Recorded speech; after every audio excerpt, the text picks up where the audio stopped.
Okay, so we started from this. Remember that I was talking about rotational invariant ensemble with an arbitrary potential V of x, polynomial potential. We made it, this was the distribution of the entries of the matrix. We made a orthogonal transformation, and so we went to the eigenvalues and eigenvector degrees of freedom. And these eigenvector degrees of freedom are what Sumit was calling to the angular coordinates. So when we integrate over the angular coordinates, that gives you the joint distribution of eigenvalues, which in this case is just this. So this is the extra Jacobian term which was coming in. And so this Zn is the partition function, which is the multiple integral of this functional, this object here. And so we can, at this point, then we can interpret this as an equilibrium statistical mechanics of a charged gas point particles.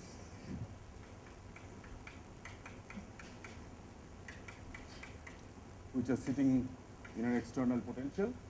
And then the next step was how to evaluate this such a multiple integral.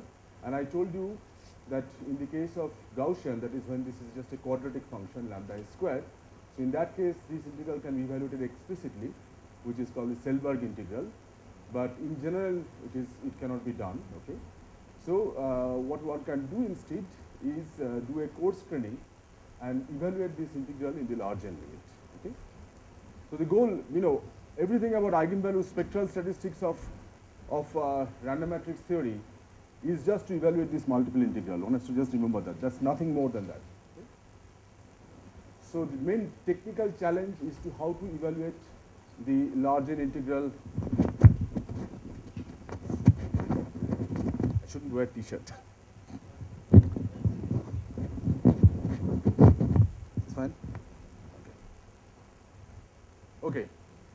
So the main technical challenge is to how to evaluate this multiple integral. In particular, how to get its large n properties. Okay.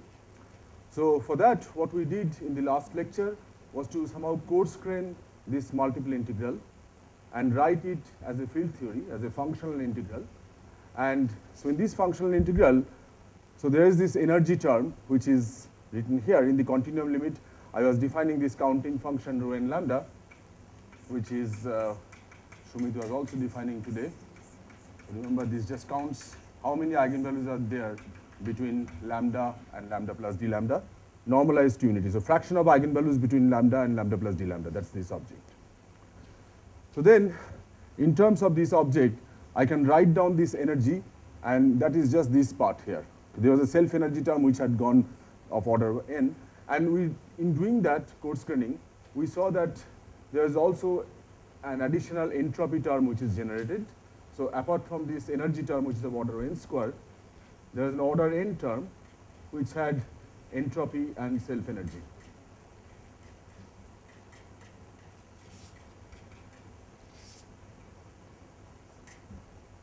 But since we are interested only in the large n limit, I do not need to bother about this order n correction, so I threw it away basically. Okay, and so as long as beta is of order 1, and then I just have this integral here, and this mu naught was the Lagrange multiplier, which was enforcing the condition that this function should be normalized to unity. Okay.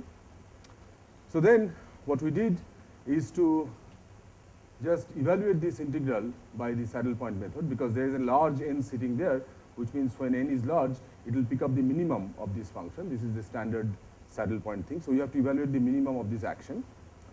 So the saddle point equations are basically functional derivative. So you have to evaluate del S, del rho lambda equal to 0. And the other one is del S, del mu naught equal to 0. This gives back the constant itself. Okay. But this one was giving us this integral equation, which was essentially v lambda minus 2 rho. So the saddle point density I'll denote by rho star of lambda, and we saw that this was independent of n in the large n limit, and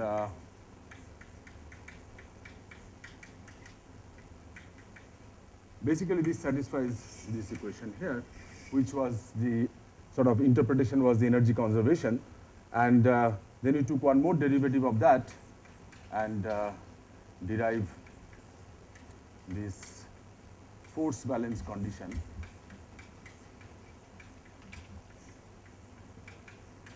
Where this is the principal part, okay, so this is equal to 0, just to get rid of this constant there. And I told you how to solve such singular, Cauchy singular integral equations with principal part in it, and the solution was explicitly given by the Tricomi solution.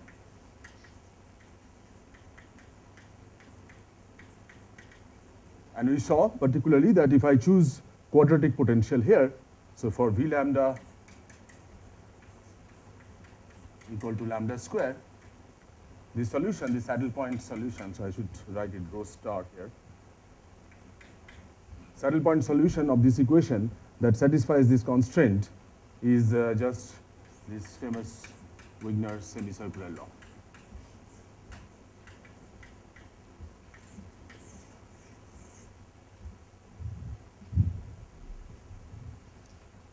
So this Wigner's semicircular law just looks like this. So I'll draw it here.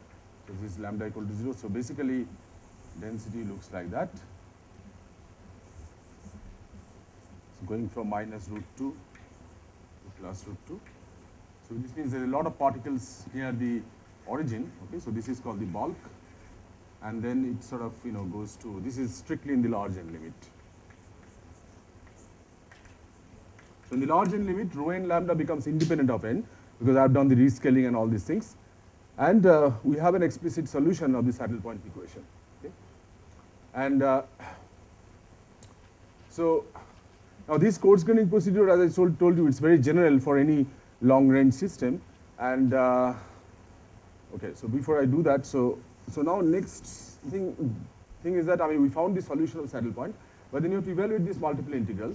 So all of you know, to leading order in large n,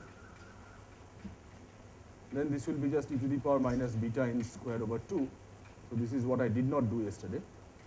Evaluated at the saddle point density and the saddle point value of mu naught star. Okay. So you have to take this solution, explicit solution, where is it? Here. And you have to substitute back in the action here.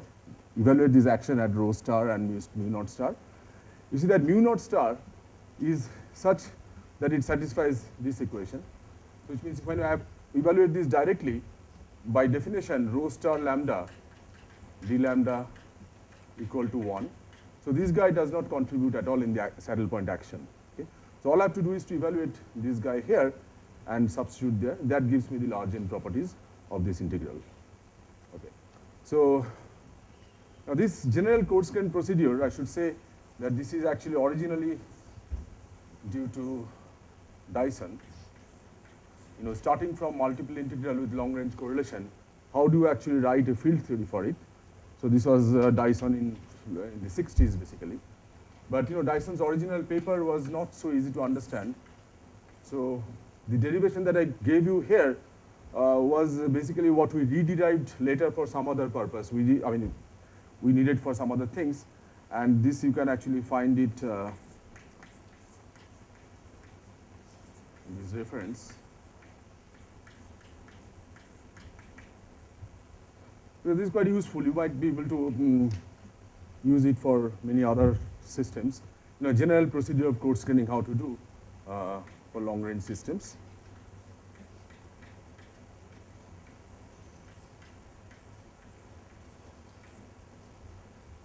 And and later on also for another Wishart model, Wishart ensembles. This was a paper by Roma, quite recent paper.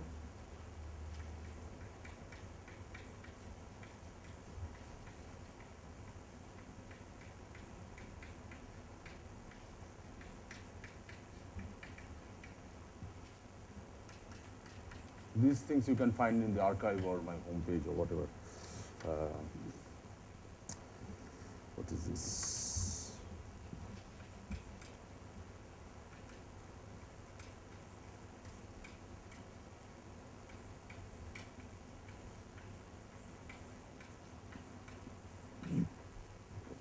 So it is quite general procedure, so it's nice to know the method. Okay, so now our job is to actually evaluate this saddle point action. Okay, we would like to just substitute this solution here into this action here to evaluate the saddle point action. Okay. So let's see what that gives. So once again, just remember this flow chart where we are going from one to another so that you are not lost.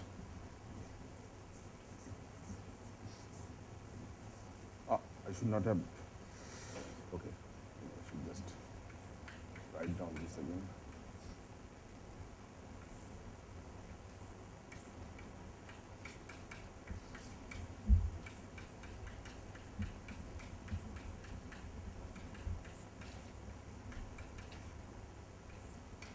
And remember that this equation is valid only for lambda within the support. I mean, you cannot apply this equation anywhere outside this. Okay? You cannot put, this equation will not be satisfied by a lambda which is, let's say, bigger than root 2. It's only for points which are inside the Wigner C. So this is called the Wigner C.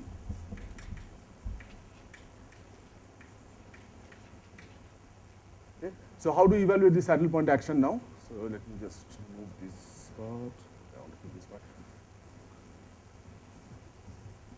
This term is okay, since it's a single integral, but this is a double integral. So I want to, get rid of this term. How do I do that? So I just take my equation here, and I multiply both sides by rho lambda and integrate over lambda. So you see then becomes rho lambda, v lambda, d lambda integrated over the support. Whatever, minus root 2 to plus root 2. Minus 2 times, okay, in general this won't be minus root 2 to plus root 2, but a and b for arbitrary v of lambda. So I'm doing the arbitrary calculation now. It will be some support a and b. Okay. So I've multiplied by rho lambda on both sides and integrating over lambda. So that gives me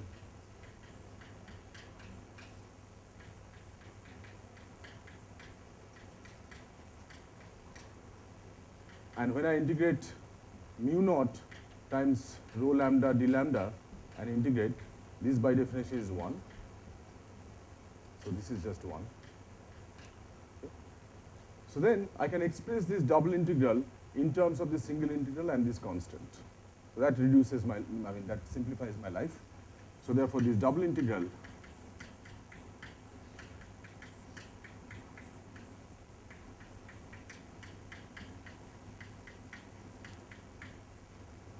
is therefore half times, and this is quite general, okay, so it's good to know this,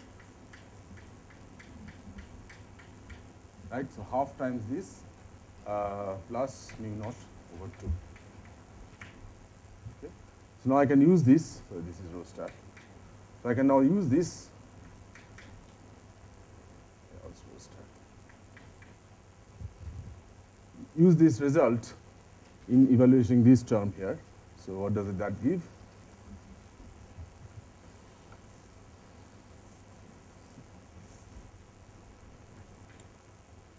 So there is a half times the same term here. Right? So this is rho star, remember rho star. So there's an independence goes away. Okay. So when I just substitute this thing there, and I get half v lambda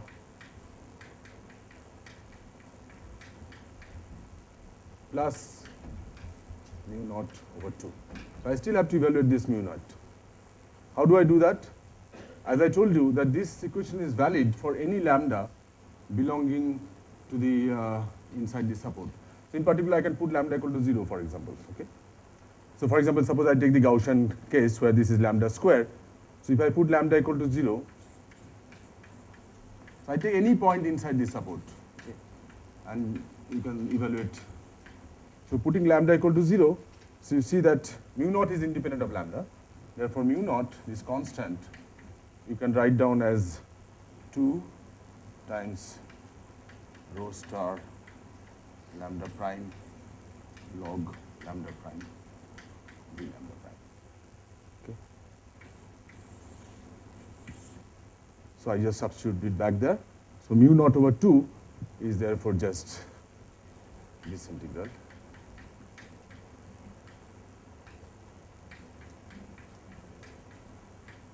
All these are evaluated from over the support. Let me just check that I have not done any mistake.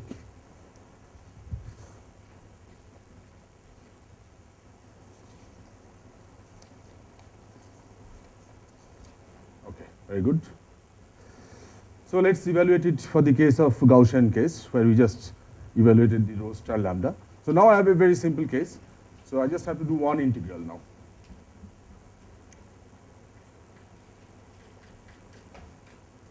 Okay, so this.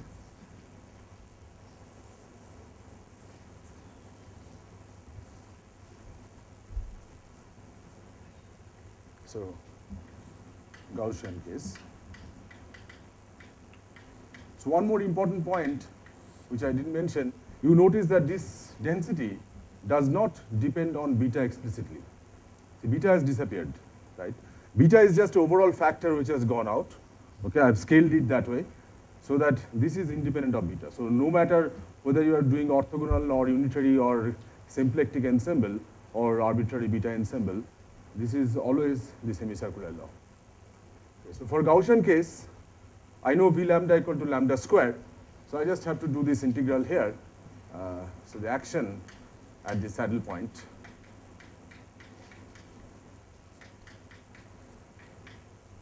is just very simple. Rho star lambda is 1 over pi square root of 2 minus lambda square d lambda. That's the first term. So I'm choosing d lambda equal to lambda square. And the second term is just same thing.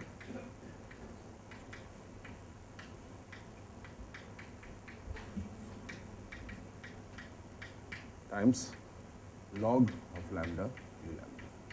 Okay. So these are trivial integrals. You can evaluate it by hand or whatever in your favorite way. You can check that this will be 3/4 times half log 2. Okay. So basically, you can explicitly evaluate the saddle point answer. So what that tells me that this multiple integral in the large n limit therefore goes like to some constant, and this constant is 3/4 plus half log 2. So first thing that you notice, remember this was the partition function, right, by definition. So partition function for large n is going like exponential minus n square. Okay?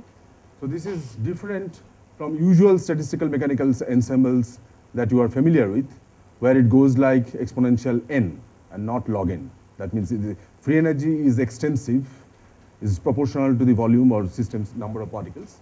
But here, it actually goes like n square, and the reason is because of this long range interaction. Okay, so this is it's very different from usual statistical mechanical ensemble.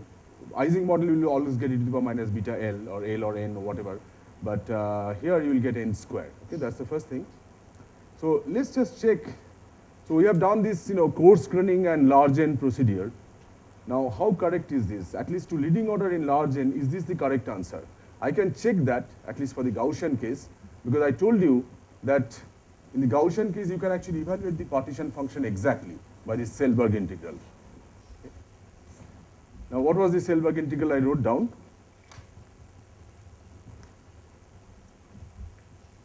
Remember that when I wrote down the Selberg integral,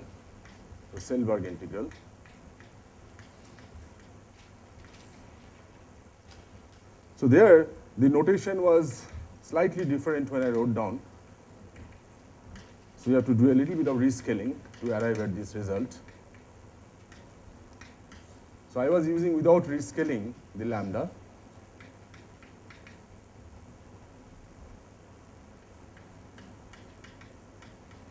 Okay, maybe I'll write it down as exponential.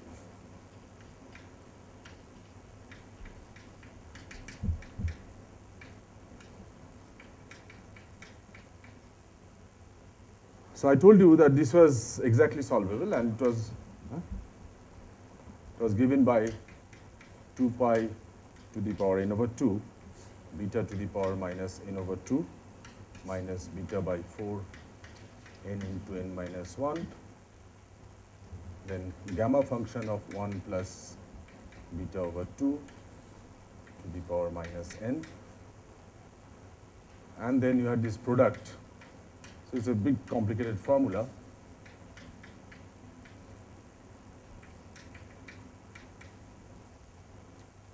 And you can actually do the large N analysis of this formula.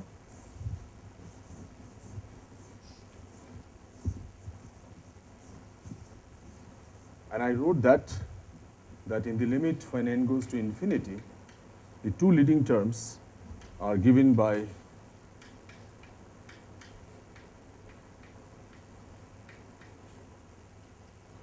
you recall,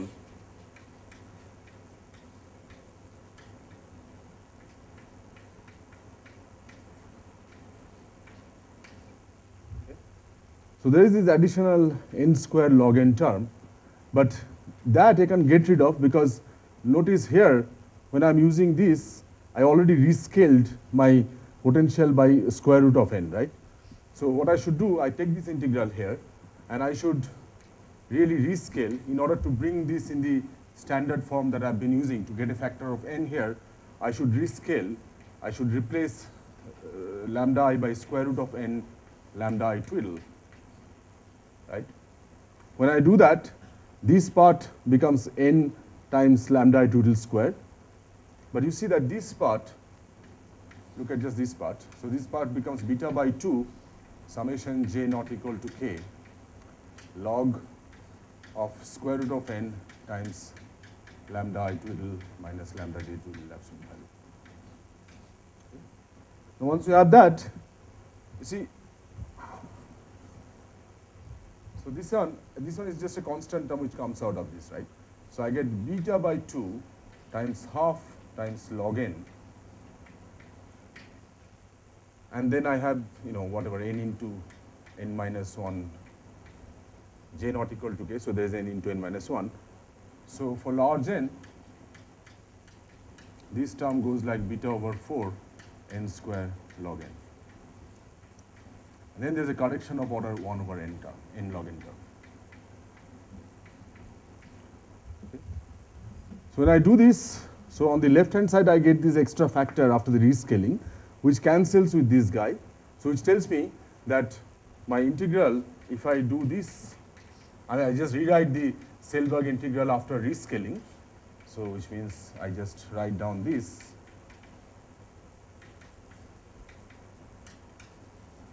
So I'm calling lambda twiddle, now I'm calling as original lambda. So I've just done the rescaling, okay. So this tells me that this guy, exact result tells me that this guy goes like e to the power minus beta over 2 n square times 3/4 plus half log 2 plus, okay, lower order term.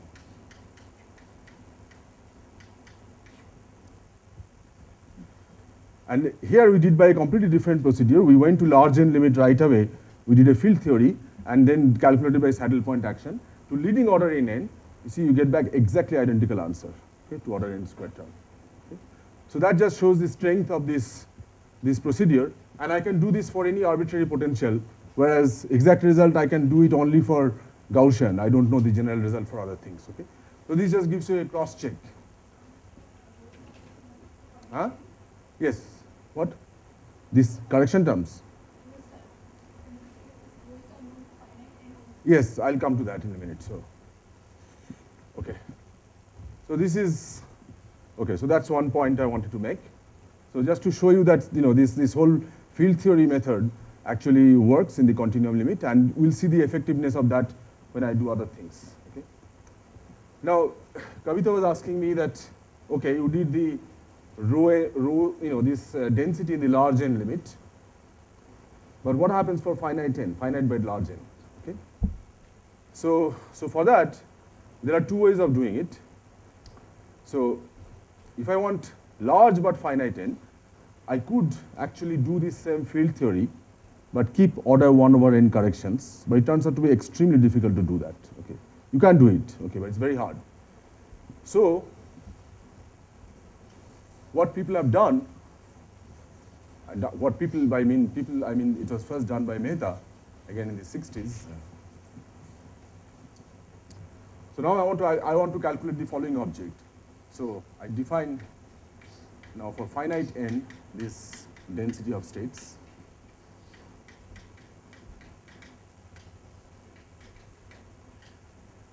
And I just calculate its average value, keeping n finite, okay, which is just the average of this guy, average density of states.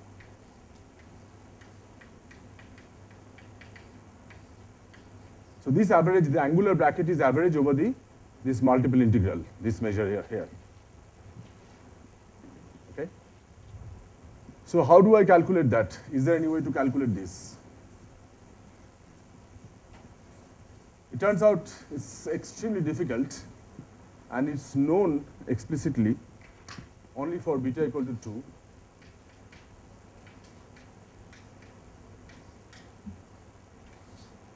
And you need the whole technology of what is called the orthogonal polynomial method. Unfortunately, I don't have time to tell you about this. It's a very beautiful technique, which was, but it's a heavy machinery basically. Because you cannot evaluate this by Selberg integral, because Selberg integral just calculate the partition function. And knowing the partition function, you cannot calculate this directly, okay? So you have to develop some new technology. And this technology is called the orthogonal polynomial method. Again, as I said, I don't have time to explain to you in detail. I'll just mention the result for this case. But it's quite interesting, the result. So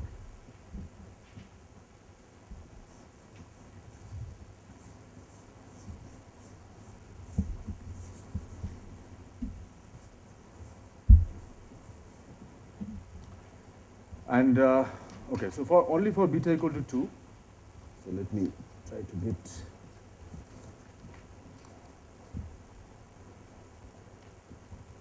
Okay, so imagine that you are doing, so why finite n is interesting? Because imagine that you are doing simulation, okay? It's very easy to do simulation because you just have a one-dimensional gas, okay? So you do your Metropolis algorithm. That means you just move the charge a little bit and look at the energy. Just move the charge a little bit by delta lambda I. Pick a charge and move by a little distance delta lambda. Evaluate the energy, and accept the move with a rate proportional to exponential minus beta delta I, for example. Okay, so move lambda I to lambda I plus d lambda I, and accept the move with probability. You have to normalize it properly. Let's say to the power minus beta. So move this and calculate the difference in energy. And then, just accept it with this probability and reject it with probability 1 over that. So the total probability 1. So this is the Metropolis algorithm. So why you choose Metropolis? Because it satisfies detailed balance, as Kiran has just discussed about. Okay, and then in a finite time, so the system will, for a finite size system, you will reach equilibrium, and in equilibrium, once you reach equilibrium, you just calculate, look at the configuration of lambda i's, and just compute, for instance, the density of states. Okay, and just plot and then average over many configurations. And what you will see for finite n, if n is not very large, you will find something like this.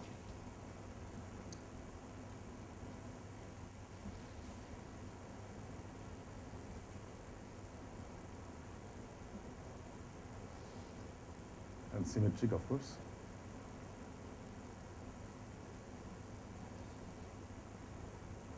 So root 2 is somewhere here, 0 and minus root 2 is somewhere there. It's symmetrical. Okay? So first thing, that the support is not finite, okay, for finite n.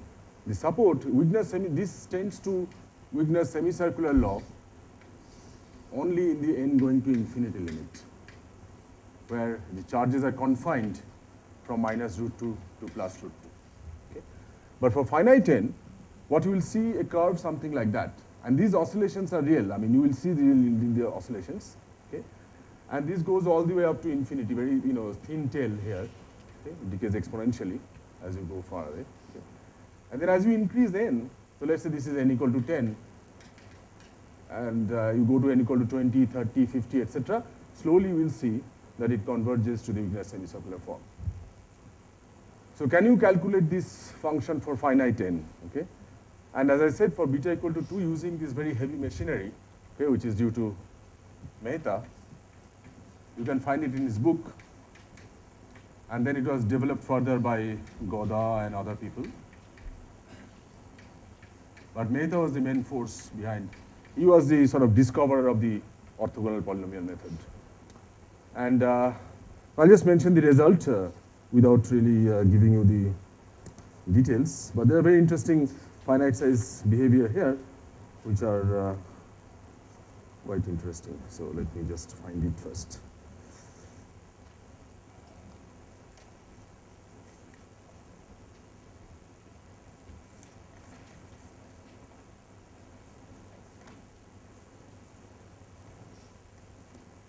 Okay, so this object here, for finite n, for any n, for beta equal to 2,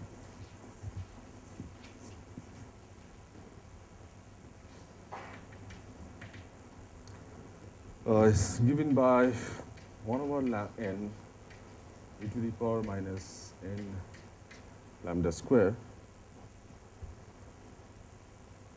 sorry,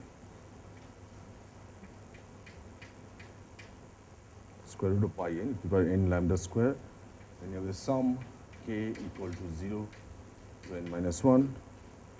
Here you have h k square lambda root n over e to the power k factorial, where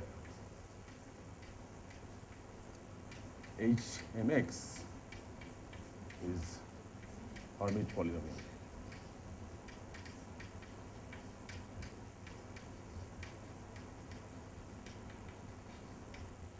You remember Hermite polynomials. Hermite polynomials are orthogonal.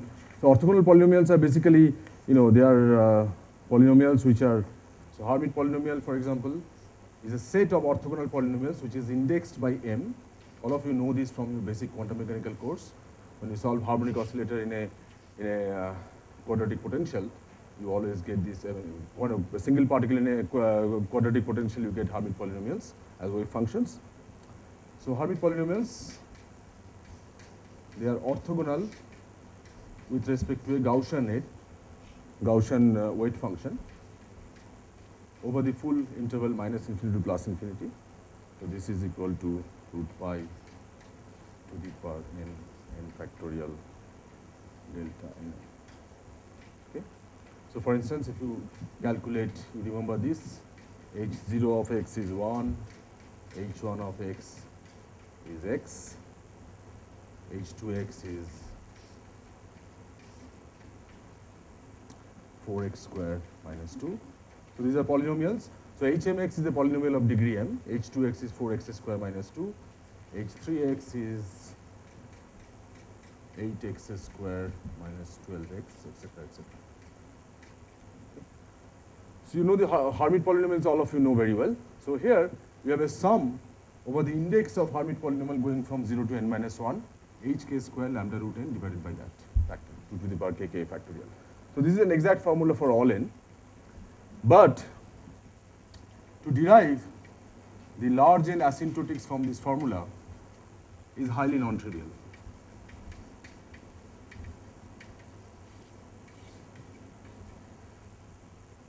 I mean, you can eventually show that indeed it goes into Wigner's semicircular law.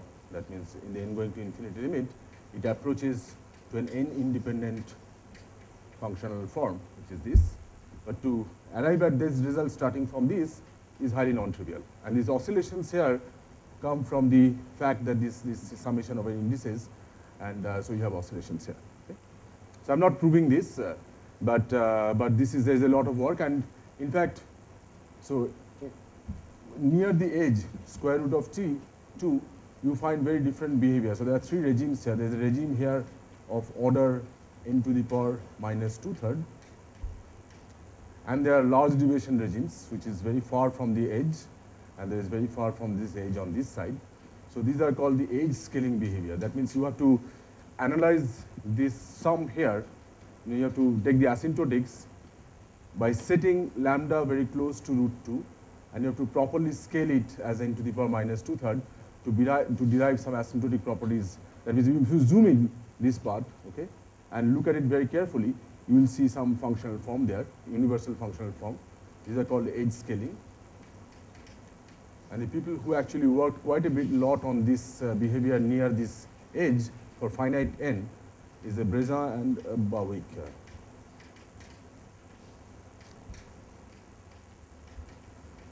In there are a series of papers, but around 94 or something. Okay?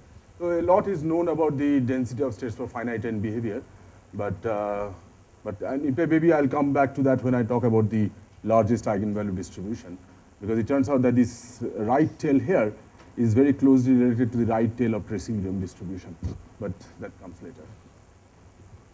Okay, so this is all about the density of states now. So now I just wanted to show you one other usefulness of this whole method, which is very closely related to what Kiran was talking about. Namely, okay, so we learned, at least I hope that you have learned very well, that if I have a multiple integral, that how do I coarse grain and write a field theory and how to solve the field theory.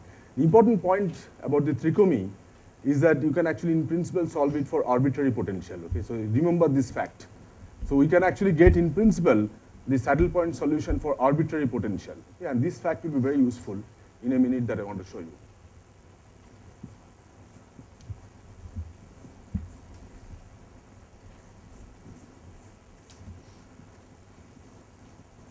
Same notation now, n times this v of lambda. So if you like, this v of lambda is the bare potential. And we know how to solve this problem. That means if I want to evaluate this partition function, I can just use this coarse graining procedure, solve by saddle point, get from trichomy solution, substitute it back, and get the answer. Okay? So this is my Zn. Now, can we sort of use this technology for calculating something useful? It turns out this is very useful, because why? Okay, so I have this joint distribution, okay, which is given here. Okay. Now, suppose I want to calculate not just the partition function, I want to calculate, more difficult object, like what? So for instance, just one example. Suppose I want to say, okay, I have this gas of particles here, which are in equilibrium. So there is 0 somewhere. I say, okay, I take a particular sample, and I just count how many particles are there on the right side of the origin. So it's like, if you have a gas of particles, you just look at on the right side of your box, how many particles are there. So that number of particles is a random variable, of course, because it will vary from one configuration to another configuration. And you want to calculate the distribution of that. Okay? So calculate, I want to show a concrete example here. Okay? Calculate, for instance, the distribution of the number of positive eigenvalues. Again, it's a very simple question, right? So you have your random matrix, you diagonalize. For each sample, you just count how many positive eigenvalues are there. Okay, so let's call it n plus.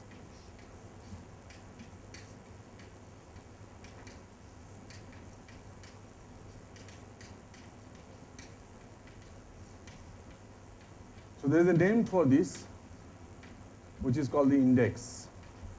It's called the index of the matrix. Okay, and there's a physical reason, a lot of physical motivation behind the computation of this, but let me skip this for the moment. It's a very natural question.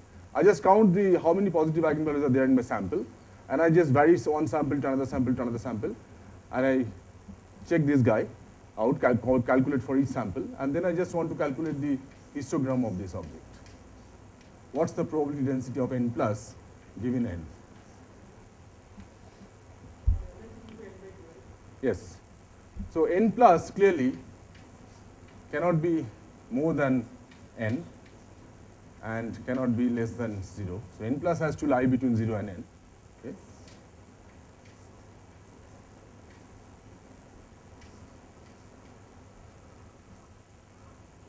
And as Arnav was saying, so on an average by symmetry, it's obvious the average value of n plus will be n over 2.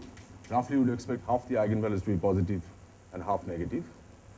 So there is an average value here n by 2, and I want to plot here the probability density of this n plus for a given n. So you would expect a peak here, something here. The average is very easy, okay? So this is n plus 2. But it turns out that even the computation of variance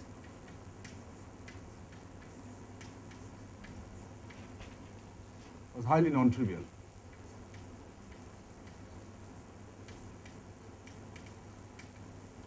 So the first result on this, I'm just skipping all the physical motivation for the moment because it comes in glassy dynamics and so on. So the first result was by Cavagna, Giardina, and Parisi. I don't remember the year, by around 2000, let's say.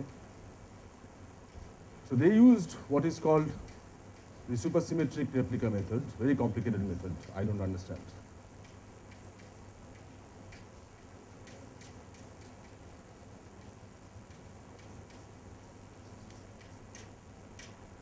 And in fact, they could calculate only for beta equal to 1, okay?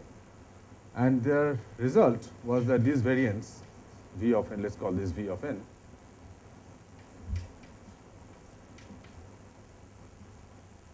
their conjecture was that, or result basically, if you believe replica method, Vn for large n goes like 1 over beta pi square times log n, okay, plus some constant and so on. So they proved it, I mean, they calculated only for beta equal to 1 because their method was only applicable to beta equal to 1, but then they conjectured based on numerics that this should be 1 over beta pi square log n. Okay, so that itself was very hard to calculate the second moment. And so basically what it says, this result, that the width here, it goes like square root of log n. So there's and they found also that this is a Gaussian peak over this length scale, okay? So there's a square root of log n, okay? But of course, this result, this Gaussian result, the Gaussian with this mean and variance, is valid only when n plus minus n is of order square root of log n.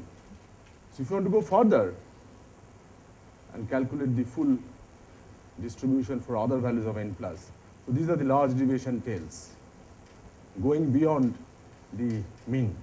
This is the large deviation that Kiran was talking about.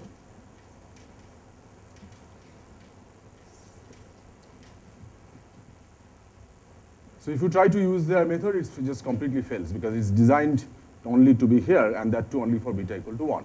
Okay? But what I want to show you, the power of this field theory is that not only does this variance, but you can actually calculate the full distribution, including its large deviation tails, just by this method that I described to you. And how do we proceed that?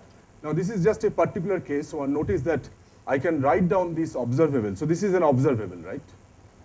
I was always talking about that given this joint distribution, I want to calculate the properties of some observables. So this is one particular observable. Now this observable, you see that I can write it the following way.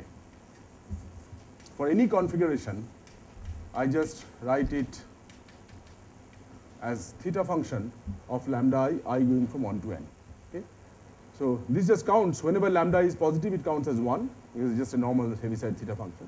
Otherwise, it's 0. So I can always write this n plus as sum over I equal to 1 to n theta of lambda I. Okay? So I want to calculate the distribution of this object. But in general, you can ask for any observable. Okay, I denote it, I don't know, by O, for example, which is, okay, O is confused with the matrix, so let's call it something else. I don't know, what's a good name? Give me a good name for observable. Okay, A. So any observable which is of this form. But this f of lambda can be any particular function. For example, if f of lambda, if you choose of theta function, then you get this index object, number of positive eigenvalues. If you choose f of lambda to be lambda, then you see in that case, this is just the trace of your eigenvalue. You can ask, what's the distribution of the trace? Okay. Central limit theorem does not hold because the lambda i's are strongly correlated. Okay. So it will be a very non-Gaussian distribution in general. So you can ask, what's the distribution of this object? So in general, you can say, okay, I give you a function f of lambda I, and I write my observable like this summation I equal to 1 to n f of lambda I. F of lambda can be nonlinear function. For example, I could choose f of lambda to be, I don't know, lambda square. Okay? In that case, you would be interested in this object. Okay? In fact, in mesoscopic physics, when you look at the conductance, these are the objects which are of interest. In fact, there is something called short noise, which is of this form, lambda I into 1 minus lambda I. So in this case, f of lambda corresponds to just lambda into 1 minus lambda. So f of lambda can be any nonlinear function if you like, but what I have is this kind of structure, the summation I equal to 1 to n f of lambda I. So this each term involves only one lambda. Okay, it doesn't involve lambda I, lambda j. So such observables are generally called linear statistics.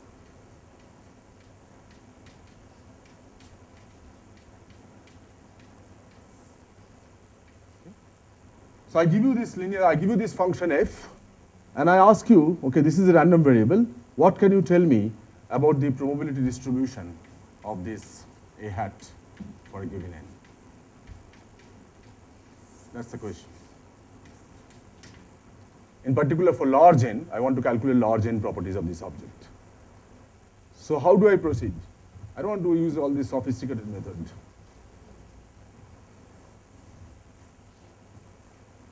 So in fact, we'll see here how this thing I can do. I can calculate this. So my joint distribution, so step 1 again. My joint distribution of my configuration of charges, remember, is 1 over Zn partition. This is normalization constant. And then I have e to the power minus beta over 2. And then I have this n times summation I.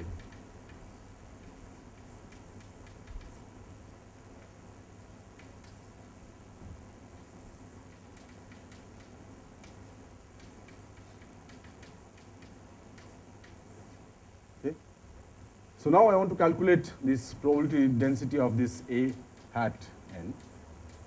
So what is it? So this just says that this is just 1 over Zn times the integral over all lambda i's.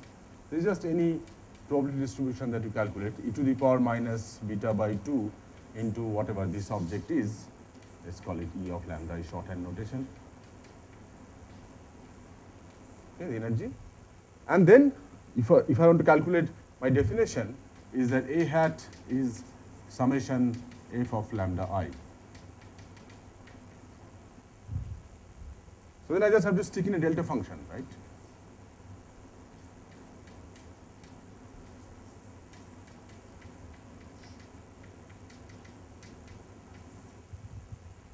That's it. That's the definition, right? Because if I integrate over P of A, you see the delta function gives you 1, and this integral gives Zn, so that total probability is normalized. So this is the standard, this is the definition of this object.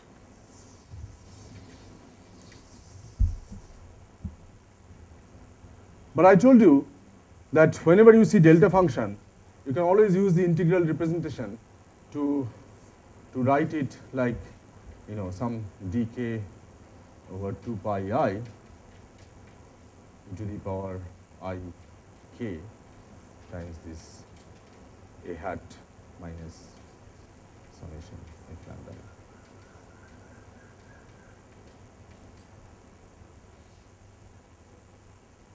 Okay.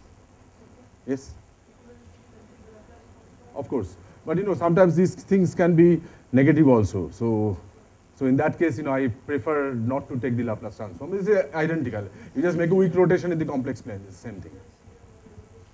Absolutely, that's exactly what I'm going to say. So as Kiran says, yeah, you could take the Laplace transform of this object. What Kiran was saying that take Laplace transform of this object. If A is positive, you can take Laplace transform of this on both sides, and thus this just becomes 1 over Zn. It's exactly similar.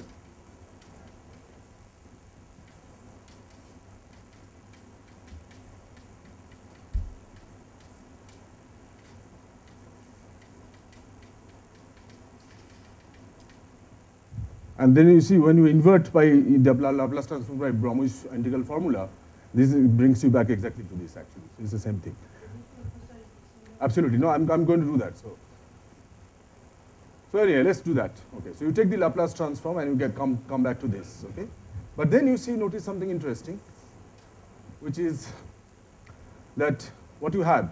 So denominator you already know how to compute. We have done that. So the numerator, okay. What is the numerator? The numerator is you can think of, I call it Zn prime, which is another multiple integral.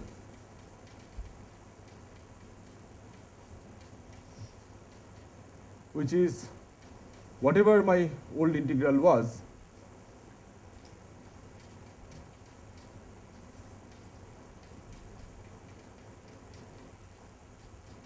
this is the energy function, and then I have this additional. Actually, what I'll do, I'll transform it so that to get the scale as Sn square here.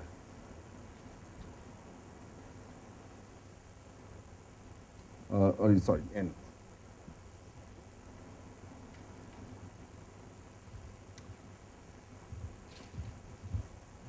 So what I have is S times n, yes, times summation I f of lambda I. Okay. Okay, I can actually multiply this by beta by 2 also, just for simplicity, doesn't matter really.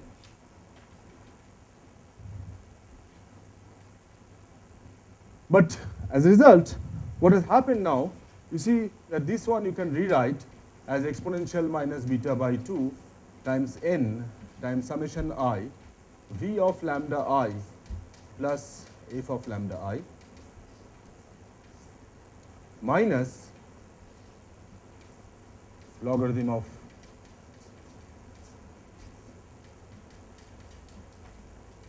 okay. So you can call this a new effective potential. Okay. So what have you done? So you wanted to calculate the properties of some linear statistics. You take the Laplace transform with respect to the observable, and you find that as a result, you are again back to another Coulomb problem, except that the net effective potential is whatever your original bare potential was, plus another object which came from the observable that you are looking at. So the observable actually modifies the potential, and this is exactly what Kiran was talking about. In his case, the Markov matrix was getting mutated, modified when you put in this extra factor. So depending on what you want to calculate, depending on the observable, your potential effectively changes. Okay, so this is this Dons-Kruger-Varadhan idea in general. Whatever in this context, it's very simple. So, and for us, what is nice is that we know how to solve the saddle point of this using trichomy. So in principle, sorry? Pardon. Sorry. There's a S there, yeah. Yeah. This is the analog of mu yesterday in Kiran's talk. Okay. In his case, this was a Markov matrix. Here it's just this multiple integral.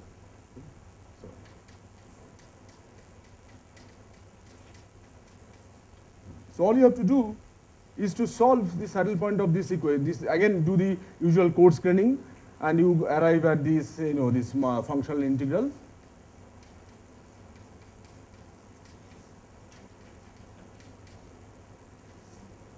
Whatever the action.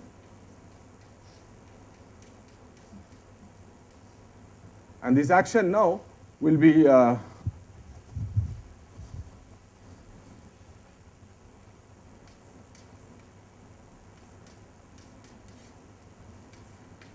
just this new effective potential, which is V,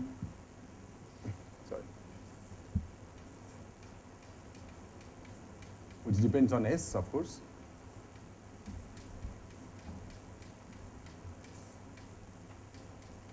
You can go through the same procedure because we did it for arbitrary potential, okay? So you can go through the same procedure exactly as before, and you just have to put this Lagrange multiplier so that it normalizes to unity.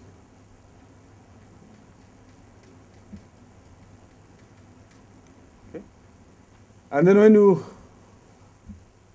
when you take the derivative with respect to, when you do the saddle point analysis, so the saddle point equation now will be this V effective lambda minus 2 rho star saddle point density log lambda minus lambda prime plus mu naught equal to 0. But the point is that we know generally we have a formula. For arbitrary value of lambda, you can invert this form like this. You can get to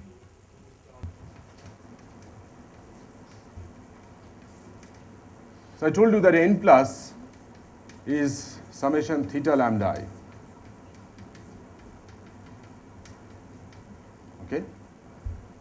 So which means my f of lambda is just a theta function.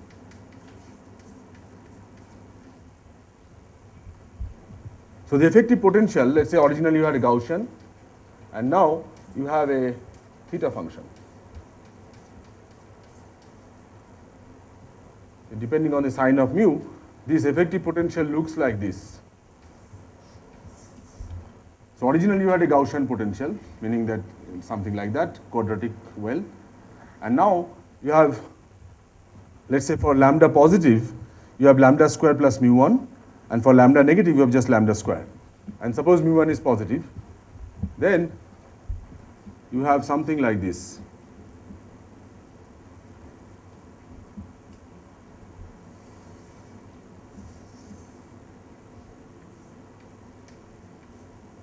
So you have, think of the physics actually. So you have a bunch of charges, okay, which are repelling each other, and they are sitting in an external potential which has a discontinuity at lambda equal to 0.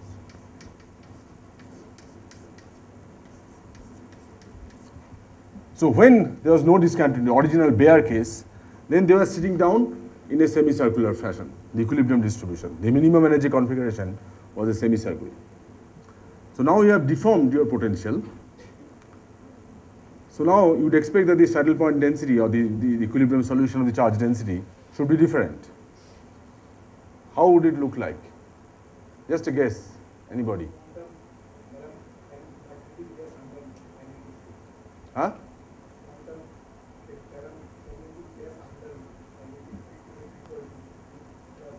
No, I'm not asking quantum paramagnet. I'm talking about a classical, this gas, what the density would look like. It was semicircular law. You change the potential, you lift the on one side the harmonic potential a little bit, this thing, okay? What would you guess?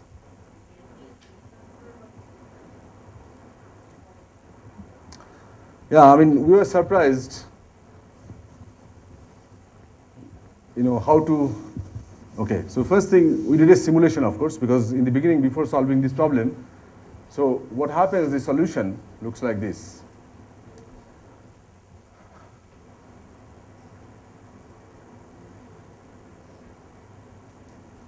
So what I'm plotting here is the new saddle point density with this potential, rho star lambda versus lambda.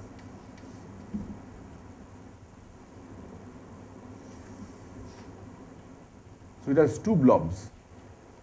So there is one set of charges which are on the positive side, which are sticking to the wall, and you have another blob which is I drew it wrong as not as a semicircle, but it looks something like that. It's a blob. And as you change your observable, your value of n plus, okay? Because remember that you are varying n plus and you are saying for each n plus, what's the value, what's the probability distribution, okay? So the n plus, remember, will be, this will be the n plus here. So as you change our fraction n plus over n, basically, okay, call it C. So if I divide n plus by n, then call this random variable fraction C, which is going from 0 to 1. So it has a mean at half, okay? So exactly when C equal to half, the solution, you can show that, this mu1 goes to 0, and you have an exact semicircle. Unfortunately, I don't have a movie to show you. It's beautiful. So this is exactly when C equal to half. Okay? Because C equal to half is quite natural. C equal to half means without even the extra this thing, the system will automatically choose C equal to half. That's the mean value, right? So we'd expect it to be a semicircle. But then, as you increase the value, this is symmetric around that. So let me go this way. Okay? So what happens when C equal to 1? C equal to 1 means that, actually I should go the other way around. Okay, C equal to 1 means that all the eigenvalues are positive, right? So if I force myself to be concentration C equal to 1, that means I'm looking at configurations where all the eigenvalues are positive. So what the charge density would be, that means in that case you would expect something like that. Everything should be on the positive side. So as you vary your C from half to 1, slowly as you go, so what happens is in between, for any in between value of C between half and 1, you have one blob here and another blob here. So as you increase, this blob is getting smaller and smaller. Okay. And finally, when you arrive C equal to 1, all the charges have gone to the other side, and this guy slowly increases like that. So this is the C equal to 1 picture, and C equal to half picture is this one. Okay. So there's a violent transition exactly at C equal to half when these two blobs connect together, because these guys, as you approach C equal to half from right, this blob increases like this, and then exactly at C equal to half, this right blob and the left blob, they match with each other and you get the semicircle back. Okay? So that's the evolution as you vary the value of C, and so then actually you can calculate this charge density exactly. But notice that you cannot directly apply Trichome's theorem here because you have two disjoint supports. Trichome's formula was valid for one support only, but you have to modify the Trichome solution. I'm not going to the details of that. I'll just tell you the final result. So it turns out that you can calculate the charge density exactly, and by solving a double Trichome equation, and the result generically is, so let's say any value of C. So this is the result. Okay. This was just to because I wanted to show you one application. So the general saddle point density looks like this. So this point I call it L, some L of A. I'll tell you what A is. This is minus LA of A, and this point here is minus 1 minus L over A times L of A. Okay. So there are edge points. One is at 0 here. For the right blob, you have 0, and this is upper boundary is at L of A. For the left side, you have minus LA over A and 1 minus LA over A times LA. Okay. So what is this LA? So this LA, what you can show is exactly A root 2. So A is for the moment a constant. I'll tell you exactly what it is.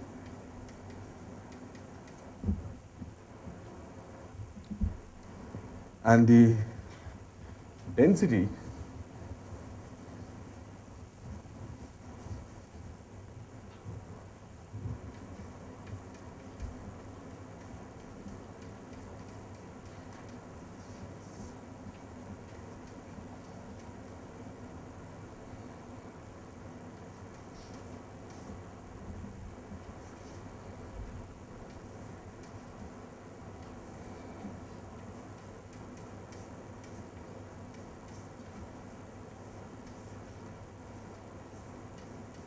I just wanted to show you that the usefulness of this technique basically.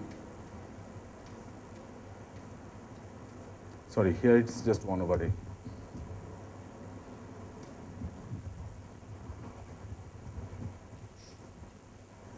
Okay, so this is the formula. I should not move this. Okay, so this is the formula. So you have overall square root, and you have 3 roots upstairs and 1 x downstairs. Okay, so because of this x here, so this formula is valid for all x belonging to either support. So the first support is from minus LA over A to minus 1 over A LA. Union, this is the union, meaning that both of them holds 0 to LA. Okay. So this formula is actually, same formula is valid for everywhere. So here I call it x actually. Same formula is valid for all the points belonging to either here or there. Okay. Anywhere the same formula holds, anywhere within this support. Okay, I did not show you the proof of this, but basically you have to use the trichomy and massage it a little bit, and you get this. So there is only one unknown parameter A, okay, because LA is determined from this A. And what is A? A is determined, so if you give me this fraction C here, okay, then A is determined by the constraint that the total integral should be equal to, one side should be equal to C.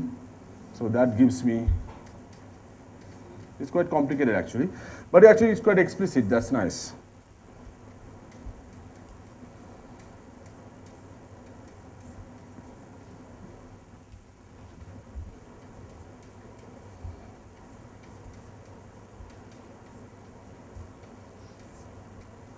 So roughly speaking, where are all these things coming from? You have 2 constraints, total density should be normalized.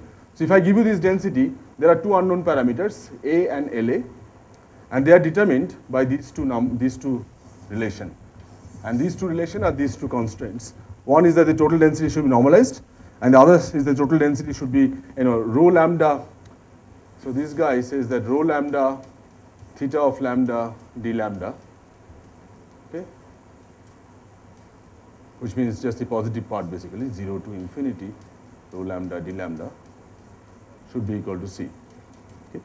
So you give me C, the fraction C, and I solve from this equation, I solve A, and therefore I get LA, and I substitute here, and that gives me the density. Okay. And once I have this, then I substitute this density back to my saddle point action. Okay. And when I put this saddle point action, again these 2 terms go away, and I can just evaluate this double integral by the same technique that I told you before. And I can evaluate this action explicitly, and what it gives finally is quite interesting result. So let me just.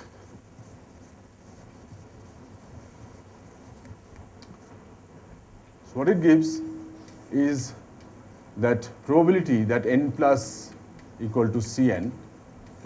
So what's the probability that the fraction of positive eigenvalue is equal to C in the large n limit? Sorry.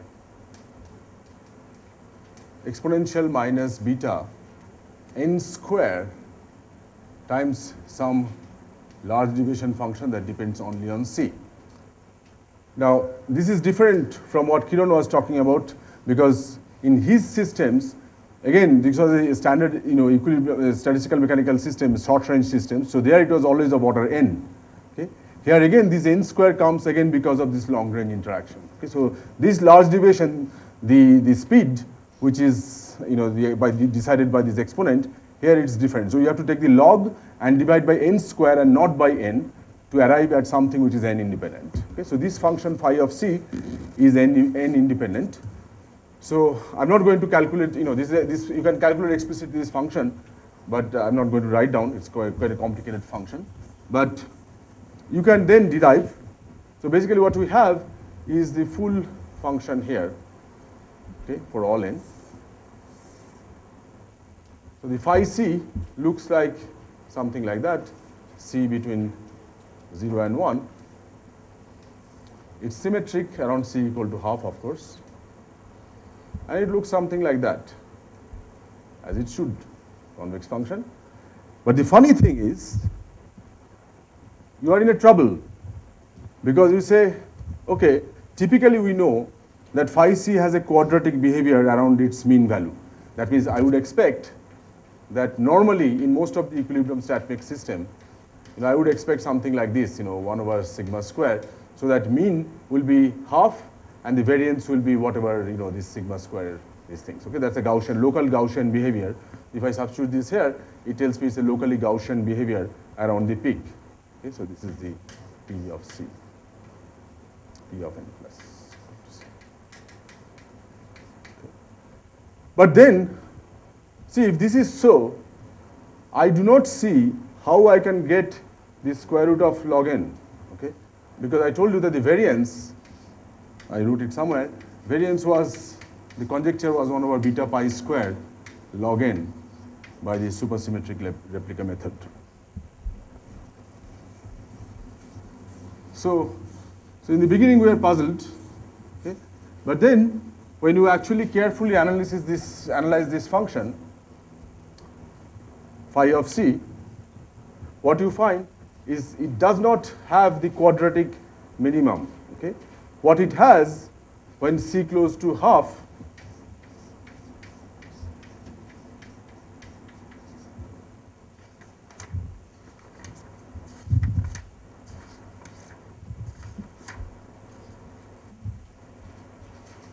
is, sorry, let me just get this. Right. So when c goes to half, it goes to, so you have to do the asymptotic analysis of this.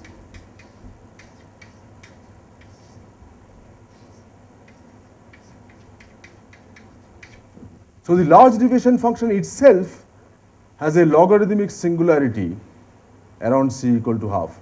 See, c equal to half is like a critical point. I told you, it violently changes. It has two blobs, it becomes a single blob exactly at c equal to half. So that means there is something non-analytic going on around c equal to half. And in fact, what you find is because of this particular phase transition occurring at that point, it doesn't have the usual quadratic behavior, but it has a logarithmic singularity. Okay?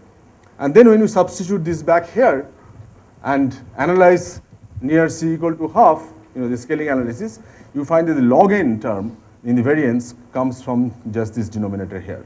So they were right, they did it for beta equal to 1, the variance, okay? But this is actually general result for arbitrary beta. You can see that beta just goes over there. So the quadratic function, so beta is just, the variance will be just 1 over beta pi square log n, okay? So I mean, all I'm doing is, just writing this guy beta n square. I'm just substituting this behavior, phi square over 2, c minus half square over log c minus half.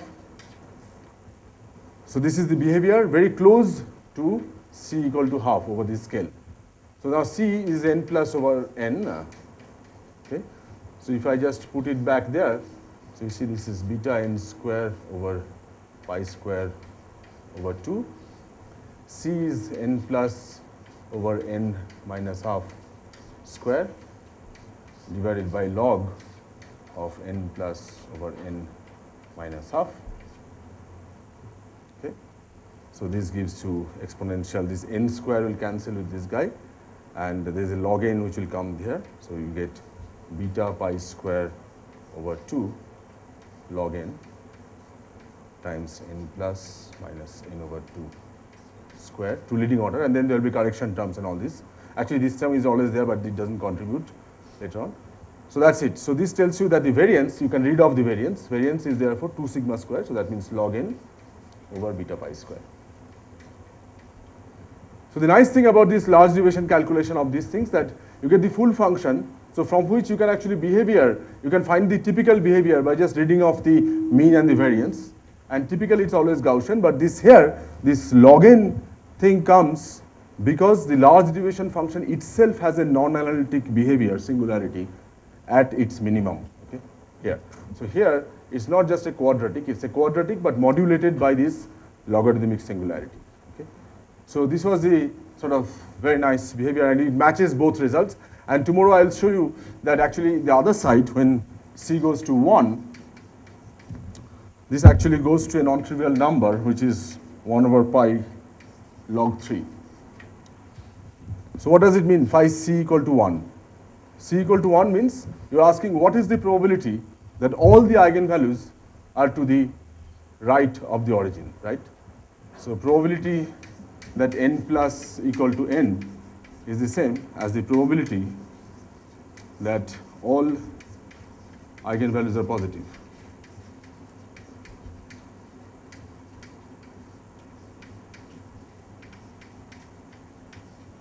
Okay? So this means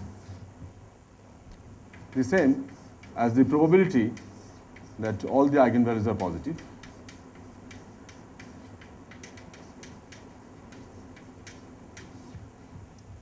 But by symmetry, because it's a Gaussian problem, this is the same as the probability that all the eigenvalues are negative.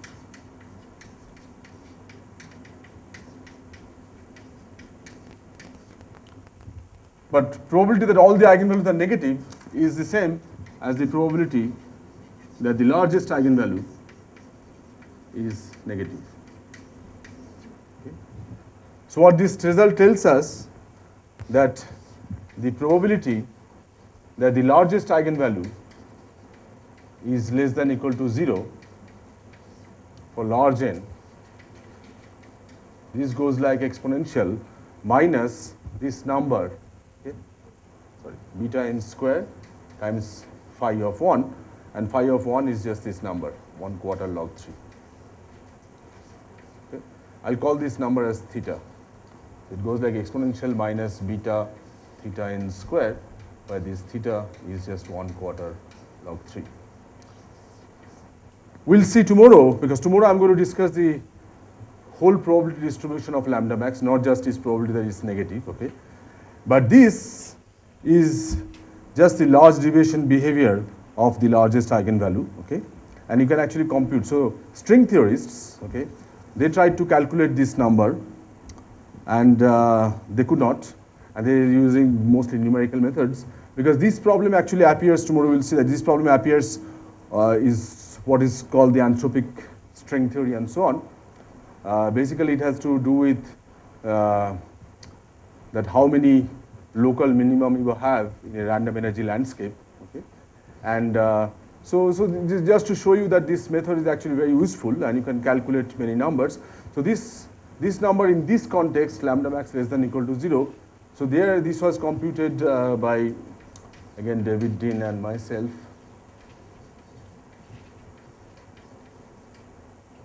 I'll give you the exact reference.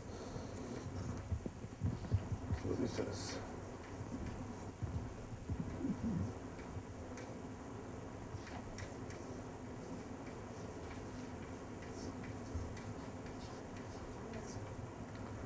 and this whole method of index distribution, that was, you can have a look at this, I'll give you the references also.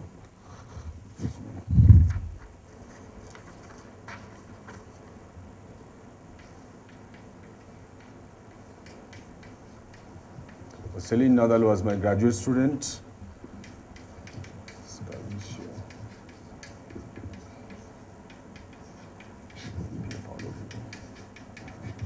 So there was a short paper first, which was Physical Review Letters 103 220603.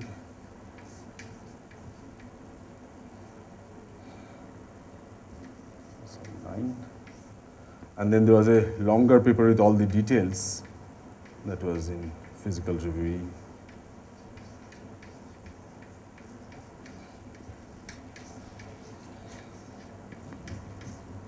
Okay. So these are just an application.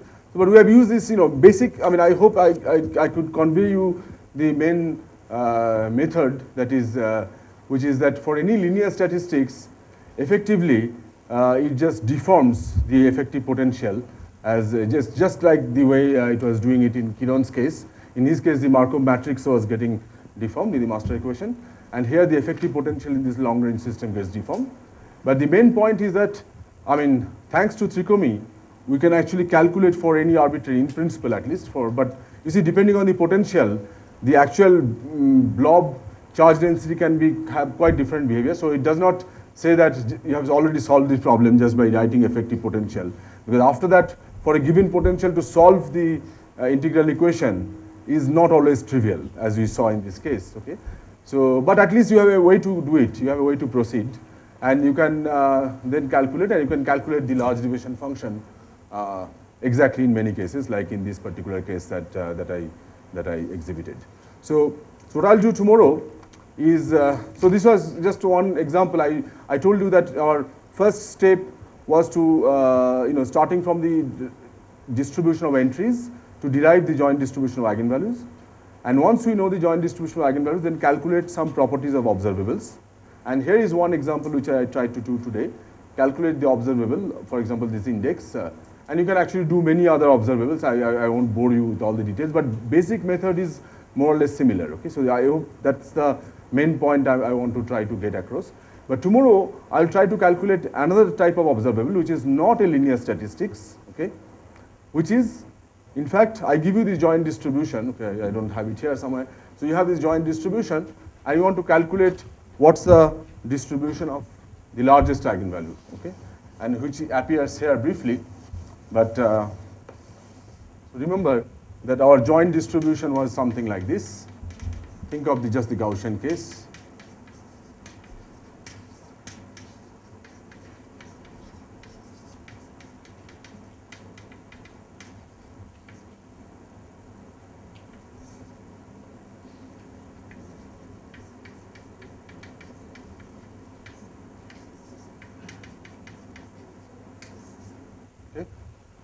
And I want to calculate precisely this probability of, so I want to compute what's the probability distribution of lambda max, that is the largest eigenvalue. Okay? So all these eigenvalues are there on a line, and from each configuration, I look at the rightmost charge. Okay? And that's the random variable. It changes from one configuration to another configuration. I want to know what is its distribution. In particular, let's say I want to know what is its cumulative distribution, which is the same as PDF. You can just take a derivative with respect to lambda. But this is actually easier to compute, because what is this object? Once again, you see this object, by definition, this is your joint probability distribution. So what's the probability that largest eigenvalue is less than or equal to W, some W, is the same as the probability that each eigenvalue is less than or equal to this W, right? It's the same event. Because if the maximum is less than or equal to W, then obviously each of them has to be less than or equal to W. Okay? But what is this object? I know the joint distribution. So this object is just again 1 over Zn, which is the normalization. And then I have an integral, but the integral is going up from minus infinity to W.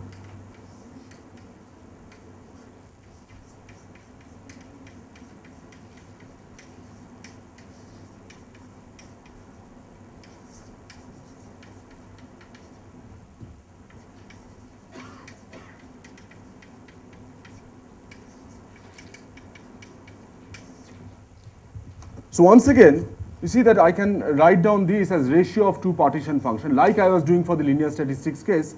Let me call it again Zn prime over Zn. This is not derivative, just the numerator. So the denominator we know how to do it. Numerator is just the same as the denominator integral, except that the upper limit is W and not plus infinity. So in the numerator it's the same integral. So basically this is same integral.